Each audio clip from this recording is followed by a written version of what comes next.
Historias de fantasmas. La novia del ahorcado. De Charles Dickens. Era una auténtica casa antigua de muy curiosa descripción, en la que abundaban las viejas tallas, las vigas, los tablones, y que tenía una excelente antigua caja de escalera con una galería o escale superior separada de la primera por una curiosa estacada de roble viejo o de caoba de Honduras. Es y seguirá siendo durante muchos años una casa de notable pintoresquismo, y en la profundidad de los viejos tablones de caoba habitaba un misterio grave, como si fueran lagunas profundas de agua oscura, como las que sin duda habían existido entre ellos cuando eran árboles, dando al conjunto un carácter muy misterioso a la caída de la noche. Cuando nada más bajar del coche el señor Gutchild y señora Idle se presentaron por primera vez en la puerta y penetraron en el sombrío y hermoso salón. Fueron recibidos por media docena de ancianos silenciosos vestidos de negro, todos exactamente igual, que se deslizaron escaleras arriba junto a los serviciales propietario y camarero, pero sin que pareciera que se estuvieran entrometiendo en su camino, o les importara si lo estaban haciendo o no, y que se apartaron hacia la derecha y la izquierda de la vieja escalera cuando los huéspedes entraron en la sala de estar. Era un día claro y brillante, pero al cerrar la puerta el señor Gutchild dijo: ¿Quién demonios son esos ancianos? Y poco después, cuando ambos salieron y entraron, no observaron que hubiera anciano alguno. Desde entonces los ancianos no volvieron a reaparecer, ni siquiera uno de ellos. Los dos amigos habían pasado una noche en la casa pero no habían vuelto a verlos. El señor Gutchild paseó por la casa, revisó los pasillos y miró en las puertas, pero no encontró ningún anciano. Por lo visto, ningún miembro del establecimiento echaba en falta a anciano alguno ni lo esperaba. Otra circunstancia extraña llamó la atención de los dos amigos.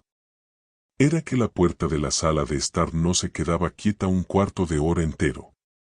La abrían con titubeos, o confiadamente, la abrían un poco, o mucho, pero siempre la volvían a cerrar de golpe sin una palabra de explicación. Los dos amigos estaban leyendo, o escribiendo, o comiendo, bebiendo, hablando o dormitando. La puerta se abría siempre en un momento inesperado y ambos miraban hacia ella, la volvían a cerrar de nuevo y no veían a nadie. Cuando esto había sucedido ya unas 50 veces, el señor Gutchild le dijo a su compañero en tono de broma: Tom, empiezo a pensar que había algo raro en aquellos 6 ancianos. Llegó la segunda noche y ellos estaban escribiendo desde hacía 2 o 3 horas, escribían una parte de las perezosas notas de las que se han sacado estas perezosas páginas. Habían dejado de escribir, depositando las gafas sobre la mesa, entre ellos. La casa estaba cerrada y tranquila. Alrededor de la cabeza de Thomas Idle, que estaba acostado en su sofá, se hallaban suspendidas guirnaldas de humo fragante. Las sienes de Francis Gutchild se hallaban similarmente decoradas mientras estaba recostado hacia atrás en su sillón, con las dos manos entrelazadas, tras la cabeza y las piernas cruzadas. Habían estado hablando de varios temas, sin omitir el de los extraños ancianos, y se encontraban ocupados todavía en esa conversación cuando el señor Gutchild cambió de actitud abruptamente a tiempo que se ponía a darle cuerda a su reloj. Empezaban a sentirse lo bastante adormecidos como para dejar de hablar por una actividad tan ligera. Thomas Idle, que estaba hablando en ese momento, se detuvo y preguntó: ¿Qué hora es? La 1, contestó Gutchild. Y como si hubiese ordenado algo a uno de los ancianos, y la orden fuera ejecutada con prontitud, y a decir verdad todas las órdenes eran obedecidas, así en aquel excelente hotel. Se abrió la puerta y apareció en ella uno de los ancianos. No entró, sino que se quedó en pie con la mano en la puerta. Tom, por fin, uno de los 6. Exclamó el señor Gutchild con un susurro de sorpresa. ¿En qué puedo servirle, señor? ¿En qué puedo servirle, señor? Repitió el anciano. Yo no llamé. La campana lo hizo, replicó el anciano. Dijo Campana de un modo profundo y potente, como si se estuviera refiriendo a la campana de la iglesia. Creo que tuve el placer de verle ayer, comentó Gutchild. No puedo estar seguro de ello, fue la respuesta del ceñudo anciano. Creo que me vio, ¿no le parece? ¿Le vi? Preguntó el anciano. Claro que le vi. Pero veo a muchos que nunca me ven a mí. Era un anciano reservado, lento, terroso y estable. Un anciano cadavérico de lenguaje calibrado. Un anciano que parecía incapaz de pestañear, como si le hubieran clavado los párpados a la frente. Un anciano cuyos ojos, 2 puntos de fuego, no tenían más movimiento que el que le permitiría el hecho de tenerlos unidos con la nuca por unos tornillos que le atravesaran el cráneo y estuvieran remachados y sujetos por el exterior, entre su cabello gris. La noche se había vuelto tan fría para la capacidad sensorial del señor Gutchild que se estremeció. Comentó a la ligera, como excusándose. Me da la impresión de que hay alguien caminando sobre mi tumba. No, repuso el extraño anciano. No hay nadie allí. El señor Gutchild miró a Aldle, pero éste estaba con la cabeza envuelta en humo. ¿Qué no hay nadie allí? Dijo Gutchild. No hay nadie en su tumba, se lo aseguro, contestó el anciano. Había entrado y cerrado la puerta, y ahora se sentó. No se dobló para sentarse como hacen las otras personas, sino que dio la impresión de hundirse mientras estaba erguido, como si cayera en un cuerpo de agua, hasta que la silla le detuvo. Mi amigo, el señor Aidel, dijo Gutchild, deseoso de introducir a una tercera persona en la conversación. Estoy al servicio del señor Aidel, dijo el anciano sin mirarle. Si vive usted aquí desde hace tiempo, empezó a decir Francis Gutchild. Así es. Entonces quizá pueda aclararnos una cuestión acerca de la cual mi amigo y yo dudábamos esta mañana. ¿Han ahorcado criminales en el castillo, no es así? Así lo creo, contestó el anciano. ¿Les colocan con el rostro vuelto hacia esa noble vista? Te colocan la cabeza de cara al muro del castillo, repuso el otro. Cuando estás colgado, ves que sus piedras se expanden y contraen violentamente, y una expansión y contracción similares parecen tener lugar en tu propia cabeza y en tu pecho.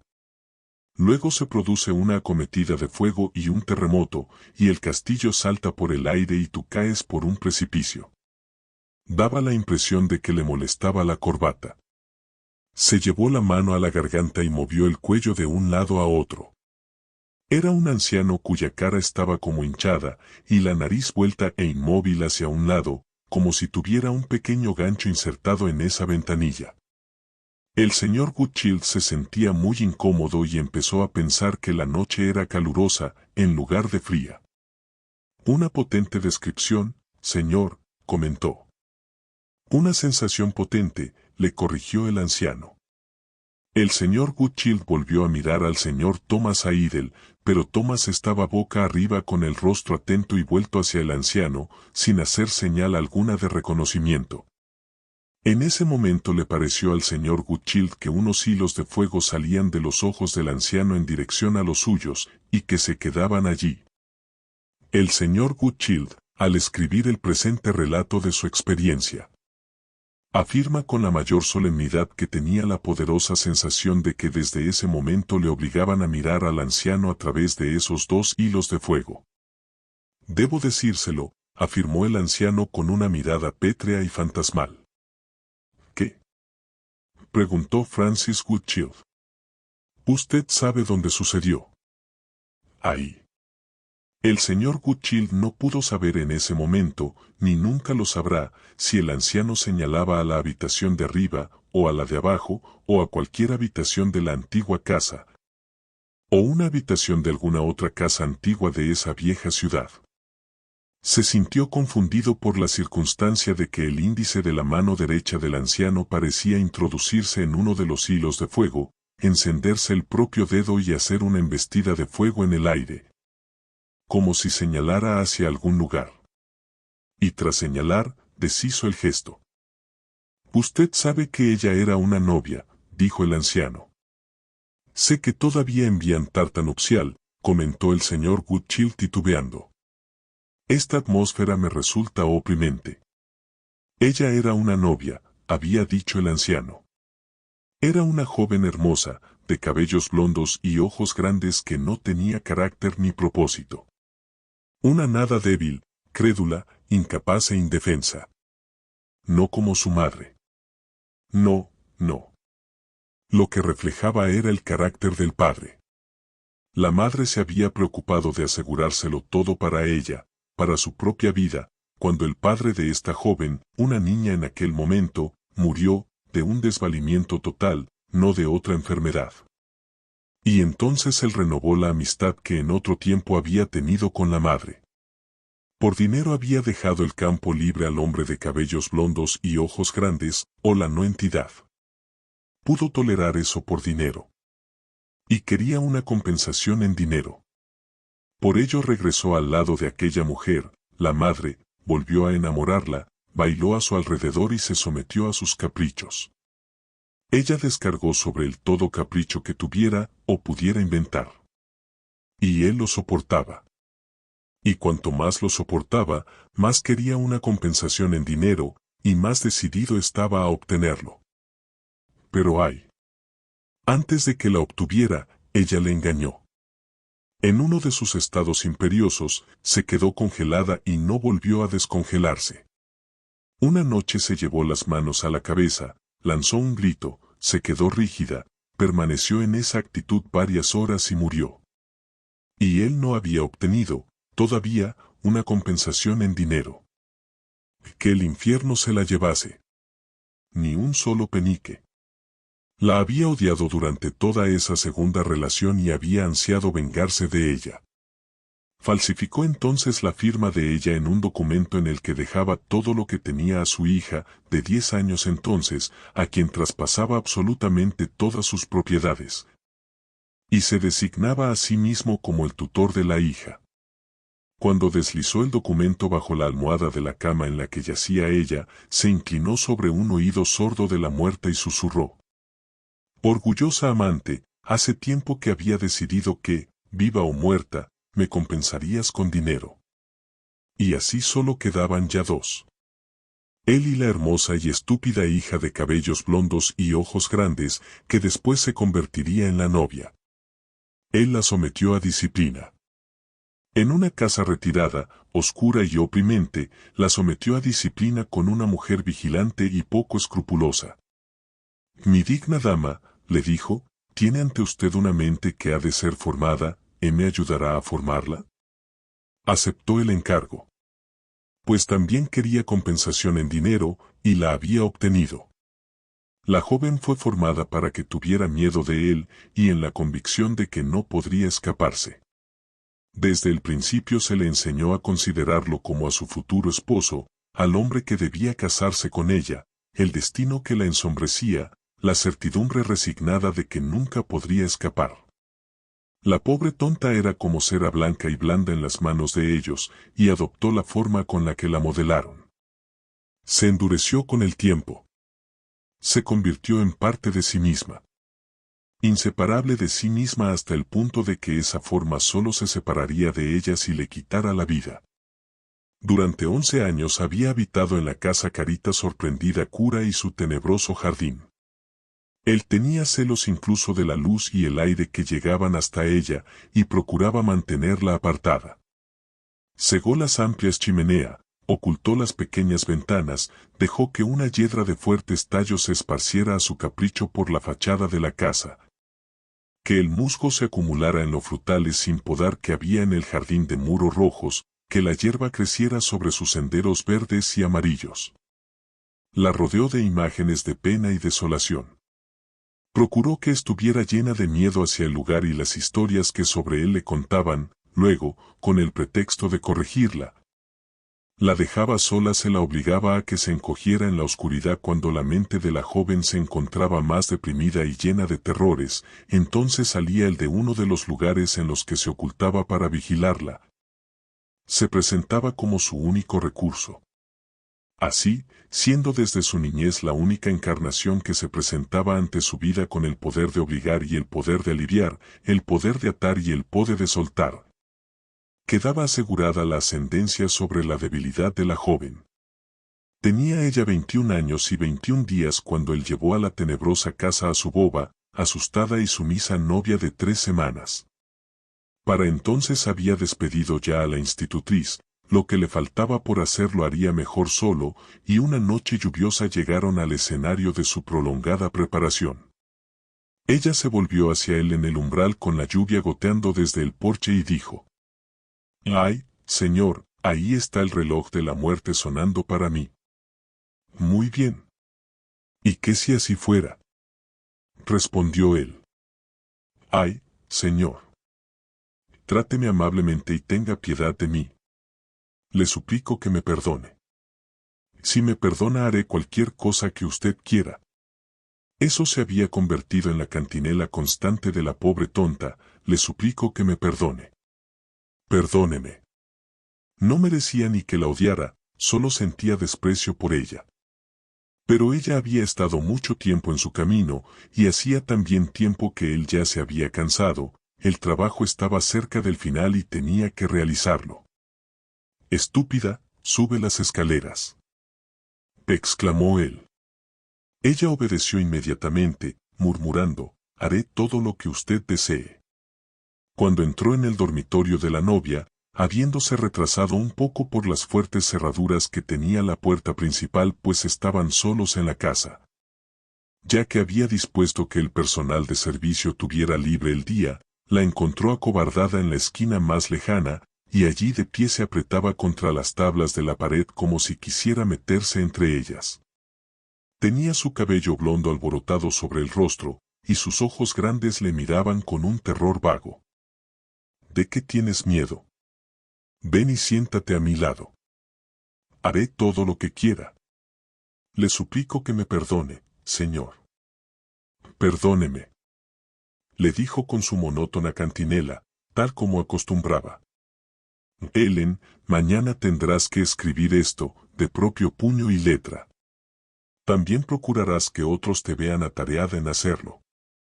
Cuando lo hayas escrito todo perfectamente y corregido todos los errores, llama a 2 personas que haya en la casa y firma con tu nombre delante de ellos. Después métetelo en el pecho para que esté a salvo, y cuando mañana por la noche me vuelva a sentar aquí, me lo das. Así lo haré todo, con el máximo cuidado. Haré todo lo que usted desee. Entonces no tiembles ni vaciles. Haré todo lo posible para evitarlo, si usted me perdona». Al día siguiente ella se sentó en el escritorio e hizo todo tal como se lo habían pedido. Con frecuencia él entraba y salía de la habitación para observarla, y la veía siempre escribiendo lenta y laboriosamente, repitiéndose en voz alta las palabras que copiaba, con una apariencia totalmente mecánica, y sin preocuparse ni esforzarse por entenderlas, salvo de cumplir el encargo. Él vio que seguía las órdenes que había recibido en todos los aspectos, y por la noche, cuando estaban a solas de nuevo en el mismo dormitorio de la novia, él acercó su silla junto al hogar. Ella se le acercó tímidamente desde su distante asiento, sacó el papel del pecho y se lo puso a él en la mano. Ese documento le concedía todas las posesiones de la joven en caso de que muriera. Colocó a la joven ante él, cara a cara, para poder mirarla fijamente, y le preguntó con numerosas y claras palabras, ni más ni menos que las necesarias, si sabía lo que iba a pasar. Había manchas de tinta en el pecho de su vestido blanco, y hacía que su rostro pareciera todavía más marchito, y sus ojos más grandes, cuando asintió con la cabeza. Había manchas de tinta en la mano que extendió ante él poniéndose de pie, con la que se alisó y arregló nerviosamente su falda blanca. La cogió por el brazo, la miró al rostro todavía con mayor fijeza y atención, y le dijo: «Y ahora, muere. He terminado contigo». Ella se encogió y lanzó un grito bajo y reprimido. «No voy a matarte. No pondré en peligro mi vida por ti. Muere».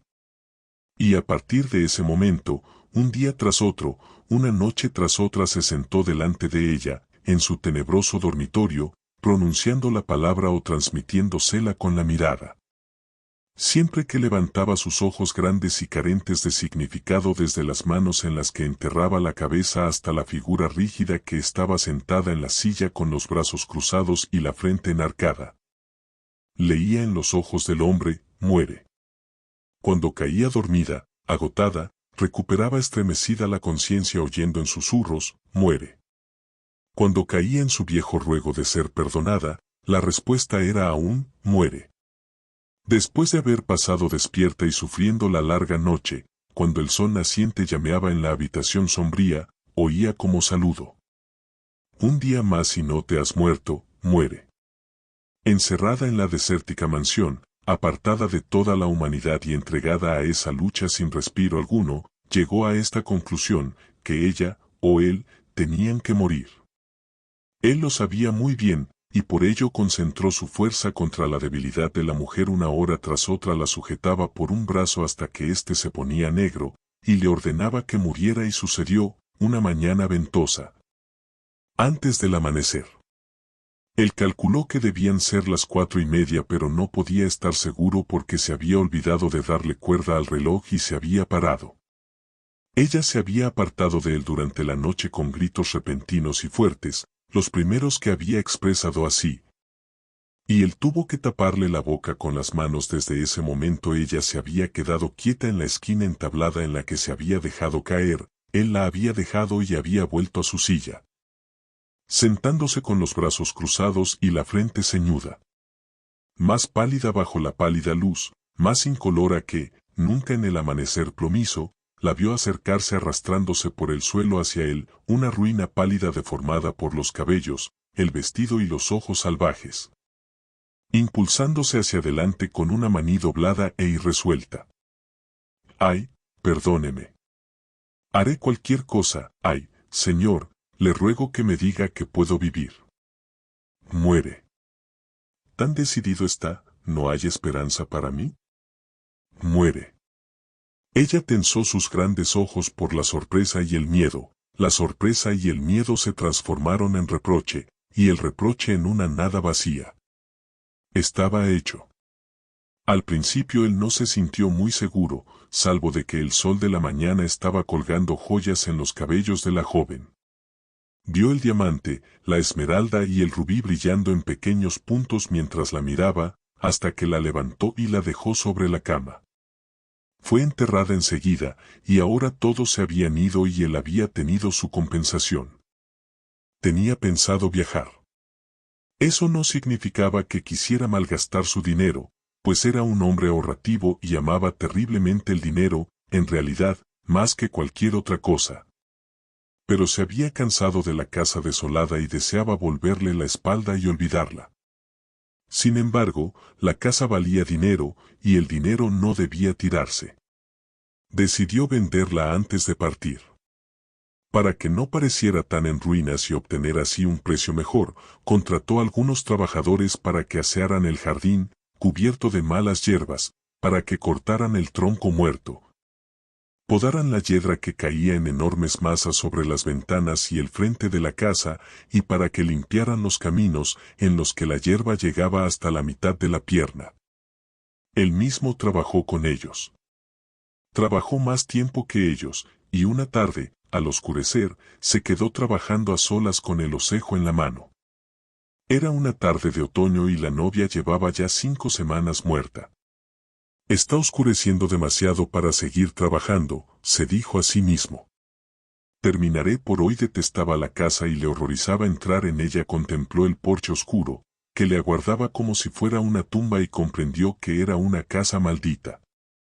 Cerca del porche, y cerca de donde estaba, había un árbol cuyas ramas ondulaban frente al mirador del dormitorio de la novia, donde todo había sucedido. De pronto el árbol se meció, le sobresaltó. Volvió a moverse, aunque la noche era tranquila. Al levantar la vista y mirar hacia él, vi una figura entre las ramas. Era la figura de un hombre joven.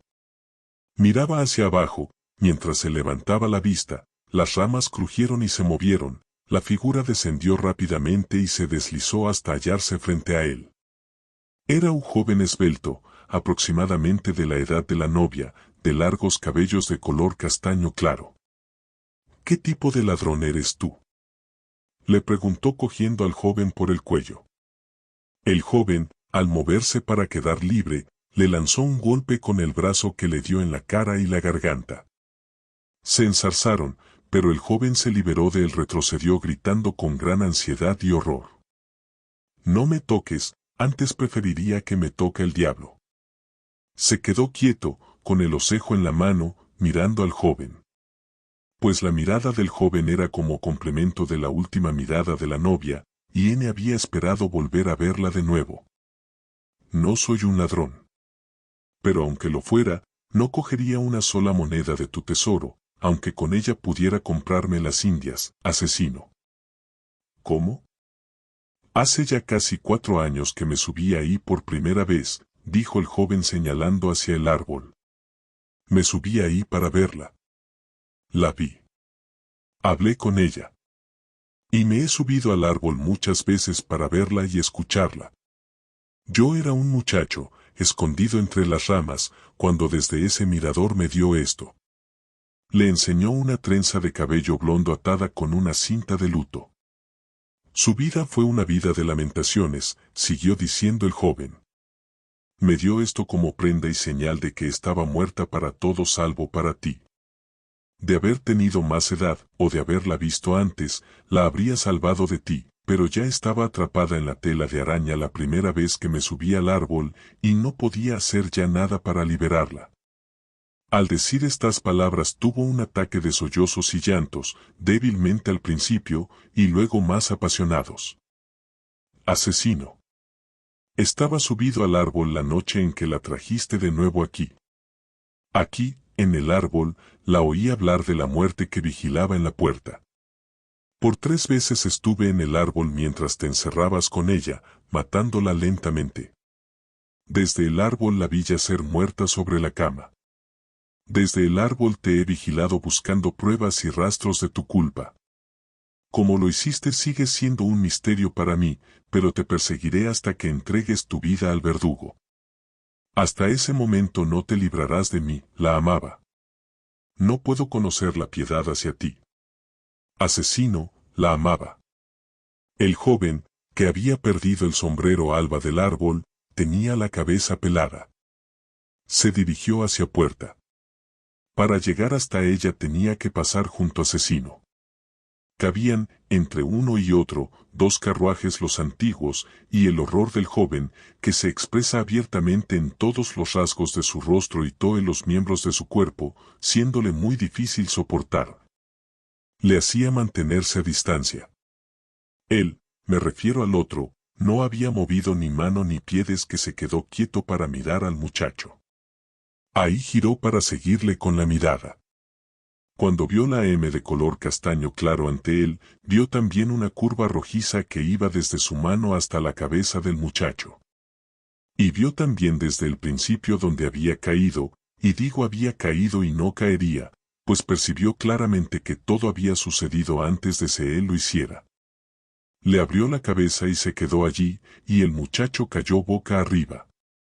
Por la noche enterró el cuerpo, al pie del árbol. En cuanto salió la luz de la mañana, se dedicó a mover todo el terreno que había alrededor del árbol, a cortar y podar los matorrales y las hierbas que lo rodeaban. Cuando llegaron los trabajadores, no ha allí nada sospechoso, y por ello nada sospechara. Pero en un momento había desbaratado todo, sus precauciones, destruyendo el triunfo del P que durante tanto tiempo había preparado y se con tanto éxito había llevado a cabo. Se había desembarazado de la novia, adquiriendo su fortuna sin poner en peligro su vida, pero ahora, por una muerte con la que nada había ganado, se vería obligado a vivir para siempre con una cuerda alrededor del cuello. Desde ese momento vivió encadenado a la casa de la tristeza y el horror, que no podía soportar. Temeroso de venderla o abandonarla, para evitar que pudieran descubrir el cadáver, se vio obligado a vivir en ella. Contrató como criados a 2 viejos, un hombre y una mujer, y habitó en la casa, temiéndola. Durante mucho tiempo su mayor dificultad fue el jardín. Debía mantenerlo cuidado, tendría que permitir que volviera a su antiguo estado de abandono. ¿Cuál sería la manera en la que probablemente llamaría menos la atención? Tomó una decisión intermedia consistente en trabajarlo él mismo, en las horas libres de la tarde, pidiendo luego al viejo que le ayudara, pero nunca le dejaba a éste que trabajara solo. Y él mismo hizo un emparrado junto al árbol, para poder sentarse allí y ver que estaba a salvo. Conforme cambiaban las estaciones, y con ellas el árbol, su mente percibía peligros siempre cambiantes. Cuando tenía hojas, pensaba que las ramas superiores estaban adoptando al crecer la forma de un hombre joven, que tomaban exactamente la forma de aquel joven, sentado en una horquilla que se movía con el viento. Cuando caían las hojas, pensaba que al caer del árbol formaban letras sugerentes, o que tendían a amontonarse sobre la tumba, formando un montículo típico de cementerio. Durante el invierno, cuando el árbol estaba desnudo, creía que las ramas movían hacia él el fantasma del golpe que había dado al joven, y le amenazaban abiertamente en la primavera, cuando la savia ascendía por tronco. Se preguntaba si con ella no subían partículas secas de sangre. De esa manera cada año resultaba más evidente que el anterior la figura del joven formada por hojas y agitándose al viento. Sin embargo, siguió manejando más y más su dinero. Se dedicaba a negocios secretos, al negocio de oro en polvo y a casi todos los negocios clandestinos que producían grandes beneficios. En 10 años había multiplicado tantas veces su dinero que los comerciantes y transportistas que tenían tratos con él no mentían en absoluto cuando decían que había incrementado su fortuna 12 veces. Hace 100 años que poseía esa riqueza, cuando gente podía perderse fácilmente. Había oído que era el joven, por tener noticia de la búsqueda que había organizado, pero la búsqueda fue abandonada y el joven olvidado. La ronda anual de cambios en el árbol se había repetido 10 veces desde que enterrara el cadáver pie del árbol cuando se produjo en la zona una gran tormenta. Comenzó a medianoche y azotó la zona hasta la mañana. Lo primero que oyó decir aquel mañana al viejo criado fue que un rayo había golpeado el árbol. Había derribado el tronco de una manera sorprendente, partiéndolo en dos mitades marchitas. Una de ellas descansaba sobre la casa, y la otra solo una parte del viejo muro rojizo del jardín, en el que había abierto un boquete con la caída. La fisura había abierto el árbol hasta un poco por encima de la tierra, deteniéndose allí. Existía gran curiosidad por ver el árbol, y al revivir sus antiguos miedos se sentó en su emparrado, como un anciano, a observar a la gente que acudía a verlo. Empezaron a llegar rápidamente, y en tan gran número que cerró la puerta del jardín y se negó a dejar entrar a nadie. Pero unos científicos llegaron desde muy lejos para examinar el árbol y en mala hora les dejó pasar, que el diablo les confunda. Los científicos querían cavar hasta las raíces para examinarlas atentamente, lo mismo que la tierra que había encima. Y jamás, mientras él viviera, le ofrecieron dinero por ello. Ellos, hombres de ciencia a los que podría haber comprado por entero con un trazo de su pluma. Les enseñó de nuevo la puerta del jardín, la cerró y aseguró con una barra. Pero estaban dispuestos a hacer lo que deseaban, por lo que sobornaron al viejo criado, un miserable desagradecido que se quejaba siempre al recibir su salario de que le estaba pagando poco. Y se introdujeron en el jardín por la noche con linternas, picos y palas para cavar junto al árbol.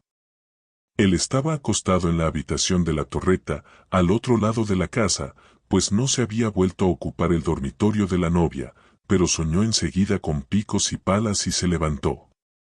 Acudió junto a una ventana alta de aquel lado, desde donde pudo ver las linternas, a los científicos, y la tierra suelta formando un montículo que él mismo en otro tiempo había hecho y había vuelto a poner en el suelo. Y finalmente, surgió a la vista. Encontraron. Lo iluminaron un momento. Se inclinaron sobre él hasta que uno de ellos dijo: «El cráneo está fracturado». «Mira aquí los huesos», añadió otro. «Y aquí la ropa», replicó otro más. Y entonces el primero de ellos volvió a cavar, exclamó. Un osejo oxidado. Al día siguiente dio cuenta de que estaba sometido a una vigilancia estricta y de que no podía ir a parte alguna sin que le siguieran. Antes de que transcurriera una semana fue encarcelado y confinado. Gradualmente las circunstancias se fueron uniendo en su contra, con desesperada malicia y terrible ingenio. Vea cómo es la justicia de los hombres, y cómo llegó hasta él. Acabó siendo acusado de haber envenenado a la joven en su dormitorio. Precisamente él, que cuidadosa y expresamente había evitado poner en peligro un cabello de su cabeza por causa de la novia, y que la había visto morir por su propia incapacidad. Hubo dudas con respecto a cuál de los dos asesinatos debería juzgársele primero, pero eligieron el auténtico, le consideraron culpable y le condenaron a muerte. Infelices sedientos de sangre. Le habría considerado culpable de cualquier cosa, tan decididos estaban a quitarle la vida. Su dinero no pudo salvarle y fue ahorcado. Él soy yo, y fui ahorcado en el castillo de Lancaster de cara al muro hace ya 100 años. Ante esa afirmación terrible el señor Goodchild trató de levantarse y gritar. Pero las 2 líneas de fuego que salían de los ojos del anciano y llegaban a los suyos, le mantuvieron quieto y no pudo emitir un sonido. Sin embargo, su sentido del oído era agudo y pudo darse cuenta de que el reloj daba las 2. Y en cuanto el reloj dio esa hora vio ante él a 2 ancianos. 2. Los ojos de cada uno de ellos se conectaban con los suyos mediante 2 películas de fuego, cada una exactamente igual a la otra, cada una dirigida hacia él en el mismo instante.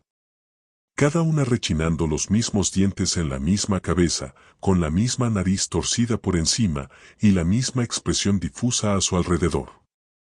2 ancianos. Que no se diferenciaban en nada, igualmente discernibles, con la copia de la misma intensidad que el original, y el segundo tan real como el primero. ¿A qué hora llegó a la puerta de abajo?, preguntaron los 2 ancianos. A las 6. Y había 6 ancianos en las escaleras. Después de que el señor Goodchild se limpiara el sudor de la frente, o intentara hacerlo, los 2 ancianos dijeron con una sola voz y utilizando la primera persona del singular. Había sido anatomizado, pero todavía no habían unido mi esqueleto para colgarlo en un gancho de hierro cuando empezó a susurrarse que la habitación de la novia estaba encantada. Estaba encantada, y yo estaba allí. Nosotros estábamos allí. Ella y yo lo estábamos. Yo, en la silla junto al hogar, ella, de nuevo una ruina pálida, arrastrándose por el suelo hacia mí. Pero no era yo el que hablaba ya, y la única palabra que ella me decía desde la medianoche hasta el alba era, vive. Allí estaba, además, la juventud. En el árbol plantado junto a la ventana. Entrando y saliendo con la luz de la luna, mientras el árbol se inclinaba y estiraba. Desde siempre estuvo él allí, observándome en mi tormento, revelándoseme a ratos, bajo las luces pálidas y las sombras pizarrosas por las que entra y sale. Con la cabeza pelada y un osejo clavado sesgadamente en su cabello. En el dormitorio de la novia, todas las noches hasta el amanecer, exceptuando un mes al año, por lo que ahora le diré, él se esconde en el árbol y ella viene hacia mí arrastrándose por el suelo, acercándose siempre. Sin llegar nunca, visible siempre como por la luz de la luna, tanto si ésta brilla como si no, diciendo siempre desde medianoche hasta el alba su única palabra, vive. Pero en el mes en que me obligaron a abandonar esta vida, este mes presente de 30 días, el dormitorio de la novia está vacío y tranquilo. Pero no mi antiguo calabozo. No las habitaciones en las que durante 10 años habité inquieto y temeroso. Entonces son estas las que están encantadas. A la 1 de la mañana, soy lo que vio cuando el reloj dio esa hora, un anciano. A las 2 de la mañana, soy 2 ancianos. Y 3 a las 3. A las 12 del mediodía soy 12 ancianos, uno por cada 100% de mis beneficios. Y cada uno de los 12 con 12 veces mi capacidad de sufrimiento y agonía. Desde esa hora hasta las 12 de la noche, yo, 12 hombres que presagian angustia y miedo, aguardan la llegada del verdugo. A las 12 de la noche, yo, 12 hombres desconectados, que oscilan invisibles fuera del castillo de Lancaster, con 12 rostros frente al muro. Cuando el dormitorio de la novia fue encantado por primera vez, se me hizo saber que este castigo no cesaría nunca hasta que pudiera dar a conocer su naturaleza y mi historia a 2 hombres vivos al mismo tiempo. Años y años aguardé la llegada de 2 hombres vivos al dormitorio de la novia. Por medios que ignoro entró en mi conocimiento la idea de que si 2 hombres vivos con los ojos abiertos podían estar en el dormitorio de la novia a la 1 de la mañana, me verían sentado en mi silla. Finalmente, los murmullos según los cuales la habitación estaba espiritualmente turbada atrajeron a 2 hombres a intentar la aventura. Apenas había aparecido en el hogar a medianoche, me presenté allí como si el rayo me hubiera lanzado a la existencia, cuando les oí subir las escaleras. Después les vi entrar. Uno de ellos era un hombre activo, audaz y alegre, en el punto culminante de su vida, de unos 45 años de edad, el otro, unos 12 años más joven. Llevaban una cesta con provisiones y botellas. Les acompañaba una mujer joven con leña y carbón para encender el fuego. Una vez prendido el hombre activo, audaz y alegre la acompañó por el pasillo exterior a la habitación hasta estar seguro de que había bajado a salvo las escaleras, y regresó riendo. Cerró la puerta, examinó el dormitorio, sacó los contenidos de la cesta colocándolos en la mesa situada delante del fuego, llenó las copas, bebió. Su compañero, tan alegre y confiado como él, hizo lo mismo, aunque él era el jefe. Una vez cenados, colocaron las pistolas sobre la mesa, se volvieron de cara al fuego y empezaron a fumar pipa de tabaco extranjero. Habían viajado juntos, habían pasado junto mucho tiempo y tenían numerosos temas de conversación comunes. En mitad de la charla y las risas, el más joven hizo referencia a que el jefe estaba dispuesto siempre para cualquier aventura, fuera aquella o cualquier otra. Le contestó con estas palabras: «No es así, Dick, aunque no tema a nada más me temo a mí mismo». Su compañero pareció algo confuso con esa respuesta, y le preguntó que en qué sentido y cómo tenía miedo a sí mismo. «Es muy fácil, Dick», le replicó. «Hay aquí un fantasma que debe ser refutado». «Pues bien. No puedo responder de lo que provocaría mi fantasía si me hallara solo aquí, o de qué trucos podrían hacer mis sentidos para engañarme si estuviera a merced de ellos. Pero en compañía de otro hombre, y especialmente de ti, Dick, consentiría en retar a todos los fantasmas de los que en el universo se ha hablado». «No tenía la vanidad de suponer que fuera de tanta importancia esta noche», respondió el otro. «De tanta que, por la razón que te he dado, por nada del mundo me habría ofrecido a pasar aquí la noche a solas», replicó entonces el jefe, con mayor gravedad de la que había hablado hasta entonces. Faltaban pocos minutos para la 1. El hombre más joven había dejado caer la cabeza con su último comentario, y ahora la volvió a dejar caer más. «Despierta, Dick», exclamó el jefe alegremente. «Las horas pequeñas son las peores». Lo intentó, pero la cabeza volvió a caerle sobre el pecho. «Dick», le presionó el jefe. «Mantente despierto». «No puedo», murmuró el otro confusamente. «No sé qué extraña influencia me está afectando. No puedo». Su compañero le miró con repentino horror y yo, aunque de una manera diferente, sentí también un horror nuevo, pues estaba a punto de ser la 1 y sentí que estaba llegando el segundo vigilante, y que pesaría sobre mí la maldición de tener que enviarle a dormir. «Levántate y camina, Dick», gritó el jefe. «Inténtalo». De nada sirvió que se colocara tras la silla del durmiente y lo agitara.